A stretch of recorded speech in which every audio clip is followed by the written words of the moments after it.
किसान का संघर्ष और भगवान। किसी ने क्या खूब कहा है कि जो मुस्कुरा रहा है उसे दर्द ने पाला होगा, जो चल रहा है उसी के पाँव में छाला होगा। बिना संघर्ष के इंसान चमक ही नहीं सकता, जो जलेगा उसी दिए में उजाला होगा। हम में से बहुत से लोग ऐसे हैं जो संघर्ष से बचना चाहते हैं, लेकिन उन्हें याद होना चाहिए कि संघर्ष ही तो जीवन की आत्मा है। इसलिए कहते हैं, जितना कठिन संघर्ष होगा उतनी ही शानदार जीत भी होगी। एक किसान जो भगवान को बहुत मानता था। एक बार वह किसान भगवान से बहुत ही नाराज हो गया। किसान बहुत ही मेहनती था और बहुत मेहनत के बाद वह खेतों में अनाज उगाता, उसकी देखभाल करता, लेकिन अक्सर उसकी फसल खराब हो जाती। कभी बाढ़ आ जाती, कभी सूखा पड़ जाता, तो कभी तेज धूप और कभी आंधी। मतलब किसी न किसी वजह से उसकी फसल खराब हो जाती। एक दिन की बात है, किसान गुस्से में आसमान की तरफ देखकर भगवान से कहता है, ईश्वर, आपको लोग कहते हैं सर्वज्ञाता मानते हैं, आपकी मर्जी के बिना एक पत्ता भी नहीं हिलता, पर मुझे तो ऐसा लगता है कि आपको तो छोटी सी छोटी बातों का भी नहीं पता। आपको तो ये भी नहीं पता है कि खेती बाड़ी कैसे होती है। अगर आपको पता होता तो हर समय जो बाढ़, आंधी और तूफान आते हैं वो फिर कभी नहीं आते। आप नहीं जानते कि इससे कितना नुकसान होता है हम किसानों का।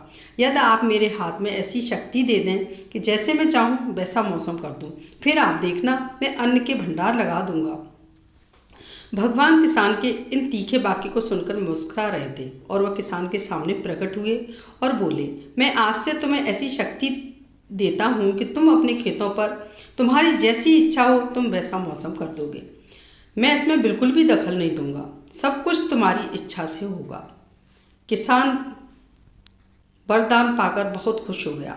अब किसान ने अपने खेतों में गेहूं की फसल बोई।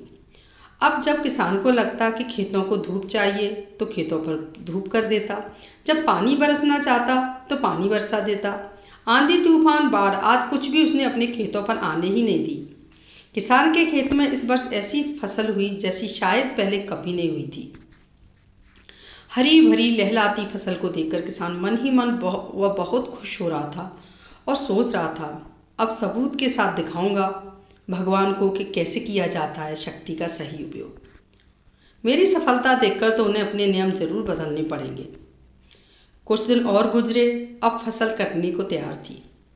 किसान बहुत उत्सुकता के साथ फसल को जैसे ही काटने लगा तो उसकी नज़र गेहूं की बालियों पर गई, तो उसने अपना सिर पीट लिया और वह रोने चिल्लाने लगा। गेहूं की एक भी बाली में गेहूं का एक दाना नहीं था, सारी बालियां अंदर से खाली थी।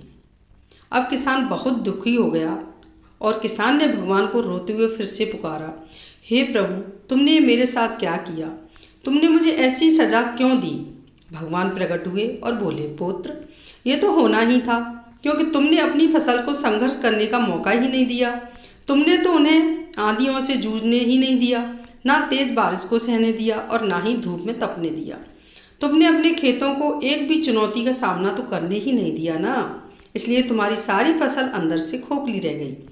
जब आंधी, तूफान, तेज बारिश और तेज धूप पड़ती है तभी ये पौधे अपने अस्तित्व को बचाने के लिए संघर्ष करते हैं, और इसी संघर्ष से जो बल पैदा होता है, जिससे शक्ति होती है, ऊर्जा होती है, और इसी ऊर्जा पूर्ति को तूने अपने खेतों को करने नहीं दिया।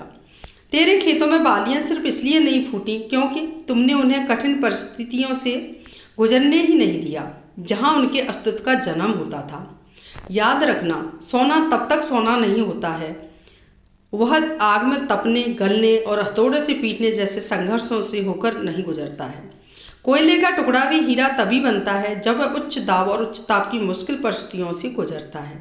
इसी तरह अगर हमारी ज़िंदगी में कोई संघर्ष ही ना हो, कोई चुनौती ही ना हो, तो हम भी इन गेहूं की बालियों की तरह खोखले रह जाएंगे, हमारा भी कोई अस्तित्व नहीं होगा।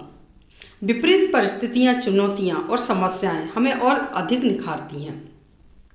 अगर जीवन में कठिन परिस्थितियां और चुनौतियां आएँ तो घबराना मत, बल्कि उनका डटकर सामना करना और विश्वास करना कि आप और अधिक निखर जाओगे और अधिक मजबूत बन जाओगे।